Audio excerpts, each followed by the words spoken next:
سب سے پہلی بات یہ ہے کہ آج کے دور میں والدین جو ہے نا وہ یہ غلطی کرتے ہیں کہ اپنے بچوں کی شادی ٹائم پہ نہیں کراتے. ایک غلطی سمجھے.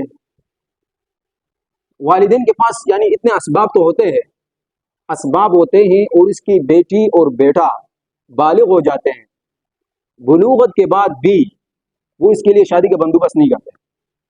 سمجھے. والد اس کوشش میں لگا ہوتا ہے کہ ایک گاڑی لے لوں, اس گاڑی کے بعد جو ہے نا اس کی شادی کراؤں گا. پیسے نہیں ہے, جائے گا ایک گاڑی خریدے گا. پھر کہ پیسے نہیں ہے, دکان خریدے گا. پیسے نہیں ہے, تبلیغ میں جائے گا. پیسے نہیں ہے, دکان کے لیے مال خریدے گا. سمجھے. تو یعنی وہ اس انتظار میں بیٹھے ہوئے کہ میرے حالات صحیح ہو جائیں گے, اس کے بعد پھر کیا کروں گا, یعنی میرے حالات صحیح ہونے کے بعد پھر حضرت کو شادی کراؤں گا. سمجھے. اور اس کو پتہ نہیں ہے کہ بیٹا اور بیٹی اگر وہ بالغ ہو جائے اس کے بعد وہ جو گناہ کرتا ہے یہ سب والدین پر جاتا ہے, یعنی والدین کے کھاتے میں لکھا جاتا ہے.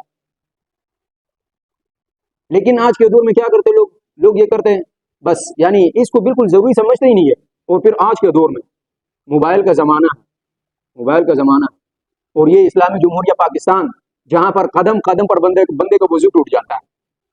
اور اس دور میں پھر بندہ کون برداشت کر سکتا ہے.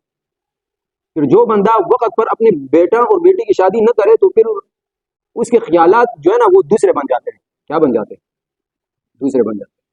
پھر جب کوئی کچھ کہے تو پھر کہتے ہیں دیکھو ہمارے یعنی روایات کے خلاف کام کیے. کیا کیے؟ جب بیٹی جو ہے نا, بیٹی یا بہن سر جو ہے نا وہ دروازے سے نکالتی ہے تو پھر کہتی ہے ہم پستول نکال کے پھر جو ہے نا حضرت جو ہے نا اپنی غیرت دکھا رہے لوگوں کو. کیا کر رہے ہیں؟ غیرت دکھا رہے کہ ہماری روایات کے خلاف حضرت نے کام کیا. سمجھے. تو یہ بالکل انصاف اور یہ اصول کے خلاف ہے.